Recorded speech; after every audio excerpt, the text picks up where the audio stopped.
about? Well, you know what, I can't collectively do too much talk about them. I just know that they were all involved. They were lawyers, and they were supportive, and you probably need somebody else who could tell you basically pinpoint things that they did specifically. I don't know, but I know I've always admired them. I knew every one of them, but I can't tell you this, that about them. I knew every one of them. Horace Ward, who's still living, and of course Donald Holloway was a dear friend. I loved him dearly, and his wife. But I can't really do too much talk about them. Now, did you want to say anything about the Freedom Riders? Their impact on the civil rights movement? Well, I'll say this. That whole movement, every entity was important. I don't think one was more important than the other. And I think I said when you first came in, the student movement to me kind of was a target that made people really focus. Now let me say this. Of course, the movement in Birmingham and in Alabama was great, but it was still subdued. Things were still just like staying norm. You know, nobody's moving, no fire, nobody's raising any sand. But when these students got together and said, we're not going to take it anymore, that kind of deepened your appreciation and got everybody involved. Because I'm telling you, I remember I had just gotten out of school. And I remember, because I knew Julian, I knew his father, I knew Lonnie King. I was right there in school with them, for that matter. But I got married. And then after that, but I was still hooked in with all of them, knowing what was going on. When they said we were going to have a mass meeting, I was running to the meetings as well. Like I talked about the mass meeting at Warren Memorial, which was such a great meeting, one of the most exciting times for me, when they had this big meeting, and it was about the students felt that they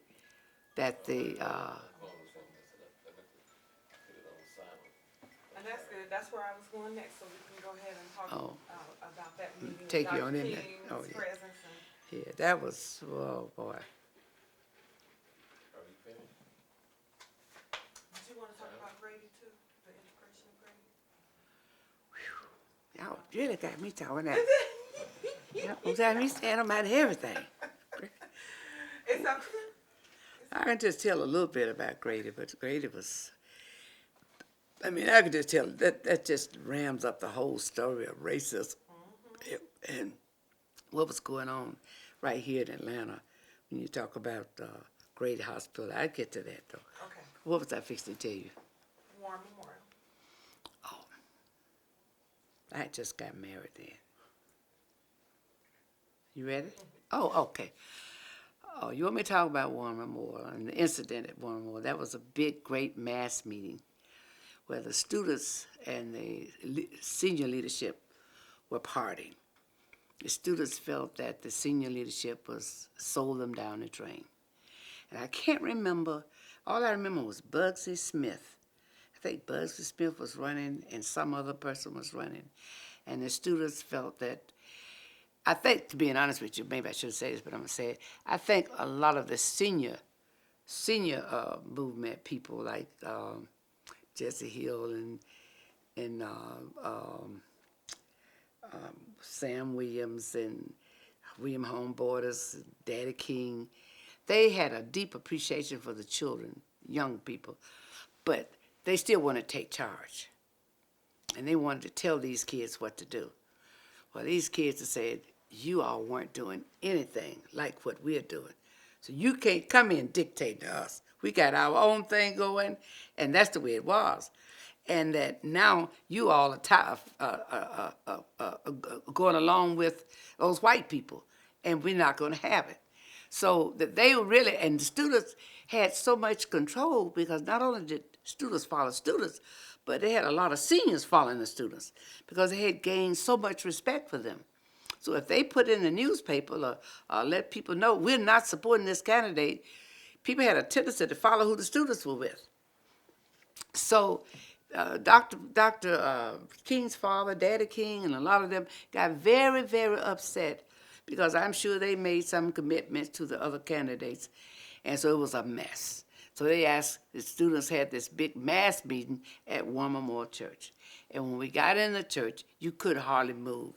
It was like I use the expression, a basketball game that was fired up. The room was just packed like worms. You could hardly get in there.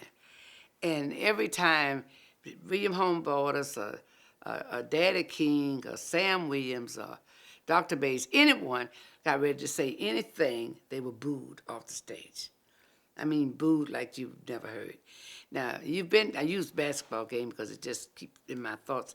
You've been to a basketball game when it was tight and one team is just 2 points ahead of the other. And then as soon as he get a two, they tied up the game, and so it's just that close, and the clock is running.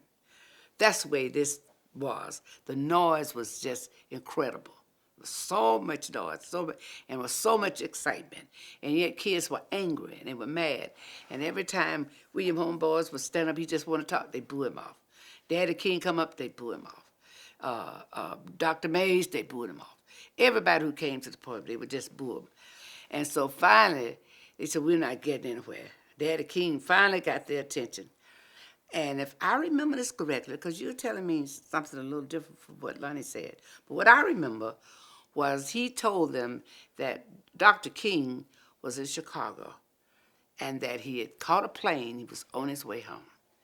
He said, and when he gets to the airport, we can pick him up and bring him here if you all are willing to wait till he get here.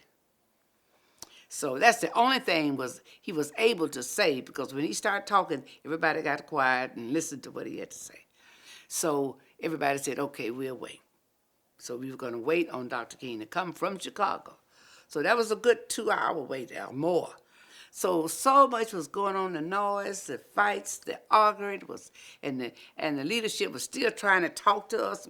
No, nobody. So I remember distinctly that Dr. King came from the back of the room. If you go to War Memorial, they have all these steps you come up. And he was coming down the aisle like a bride. He's coming down the aisle of a wedding, but he was slow. And I never forget, held his hands up like this. And I can't describe the feeling.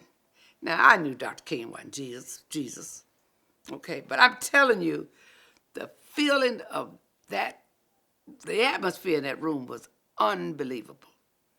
And I guess with him walking up with his hands up like this, and he had a slow tone about himself. He was never a fast-walking man. He just walked slow, and he looked at his hello, and he looked, just slowly like that. And he came in not saying a word. And I'm telling you, it was like, ah, ah, ah. The crowd just went down to nothing. And about chills in my body, I'm telling you the truth. And I said, why am I feeling like this? My God, I got chilled. And when he came in, all the way walking, and the noise was up until where he got, as soon as you saw him, they stayed quiet. And back here, it was quiet because he had passed those benches. And the closer he got to the front, the noise continued to subside. And then when he got on that stage, I will never forget, he held his hand up, and he used a parable like we on the 2-yard line. See, we got 18 seconds to play. We got the ball. All we got to do is fumble the ball. They won the game. We got, 2 yards to go, or 1 yard, something like that. And we got 18 seconds. Do we fumble this ball? So that's what he was saying to this crowd. We've come this far. Look at all that we've done.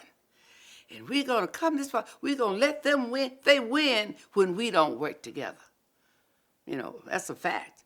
They win when we are fighting. And he said, and we've fought all this long and made all this progress and get down here on the 1-yard line with 18 seconds to go. And we're going to fumble the ball. But I can't remember all the things he said, but that was the essence that I got out of his speech. And it quieted the room. everybody gave him undivided attention, and they were crying